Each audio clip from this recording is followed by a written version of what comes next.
გამარჯობა, ეს არის გადაცემა გვერდიდან და მე ვარ დავით კალანდია.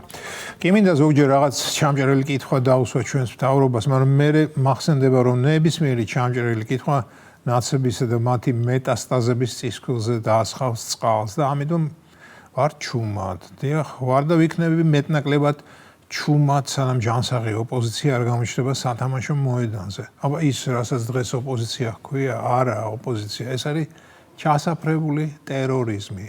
მოკლედ ჯერჯერობით ყველა კითხვას ვაგროვებ, რომ მე ერთბაშად გავახმოვანო. თუმცა ერთი კითხვა კი მაქვს, რომელიც 3 წელია მღრღნის და არ მაძლევს მოსვენებას, რომელსაც ხშირად ვიმეორებ და ახლაც დავსვამ. სააკაშვილი ვიომეთში გორაობს და ამ ფაქტს ვერ გავექცევით. სულ კითხულობდი, როდის გადაიყვანთ მეთქი ციხეში. კითხვა რიტორიკული იყო, ვის უნდა გაეცა ჩემთვის პასუხი, როდესაც მთავრობის არც ერთ წევრს პირადად არ ვიცნობ. ახლა კი მეორე რიტორიკულ კითხვას დავსვამ. ამხანაგო მთავრობა, კაი, არ გადაგყავთ ციხეში, მაგრამ ამიხსენით მაინც რატომ არ გადაგყავთ. ეს ხომ შეიძლება გავიგოთ თუ რატომ არ გადაგყავთ ციხეში. ამის რამე ოფიციალური მიზეზი არსებობს? იქნებ კანონშია რაიმე ცვლილება შეტანილი, რაც არ ვიცით. იქნებ სააკაშვილზე პერსონალური საიდუმლო საკანონმდებლო აქტია მიღებული, სადაც წერია, რომ მიხეილ გიulis და სააკაშვილი ყველა თავის დანაშაულს მოიხდის კომფორტაბელურ პალატაში? აშკარად არის ასეთი აქტი, რადგან სხვა პასუხი მე არ გამაჩნია, თუ რატომაა ის პალატაში და არა ციხეში. კარგი, სულ დასაწყისში გასაგებია, რომ დასავლეთის გვერიდებოდა. დასავლეთს პატივს ცემდით. მართალია არ ვიცი რატომ ცემდით პატივს.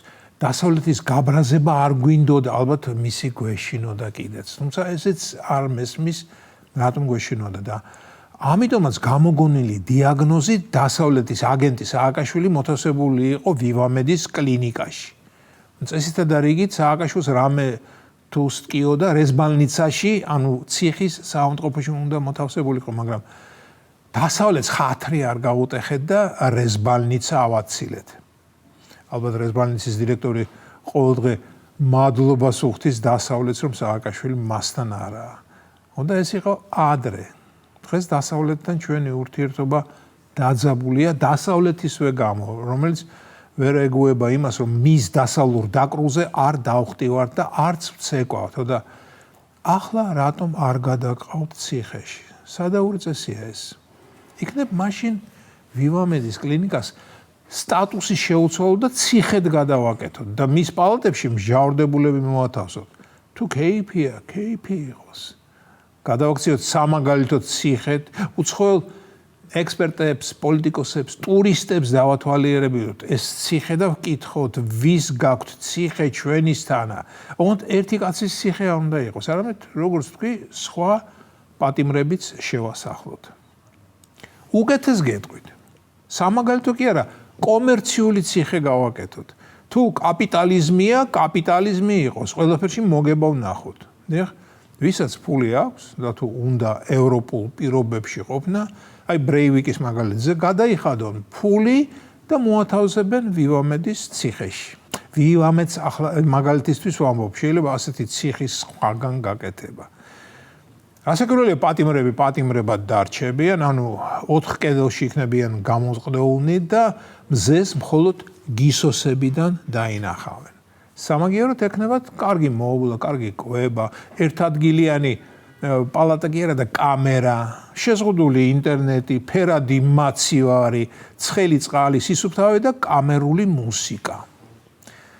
მოსახურეობის პრეისკურანტი შეიძლება ჩამოიწეროს. მე ახლა გამიჭირდება იმის მოფიქრება, რადგან პენიტენციურ სისტემასთან ჯერჯერობით მხოლოდ ლიტერატურისა და კინემატოგრაფის სწავლობით მქონდა შეხება. იმედია მერეც ასე მექნება, თუ ქვეყანა არ გადაბრუნდება და ქვეყანა კი არ გადაბრუნდება, რადგან ჩვენ უმეტესობა ვართ და არ ავარევინებთ. მოკლედ, კომერციული ციხე რომ გვექნება, მერე უკვე სააკაშვილის იქ ყოფნა არავის გაუკვირდება.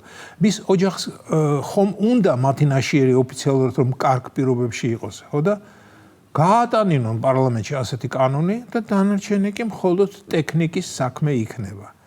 და ამის მერე არავის გაგვიჩნდება კითხვა თუ რატომ გორაობს სააკაშვილი მრავალპროფილიანი კომფორტაბელური კლინიკის სამოთახიან პალატა ლუქსში.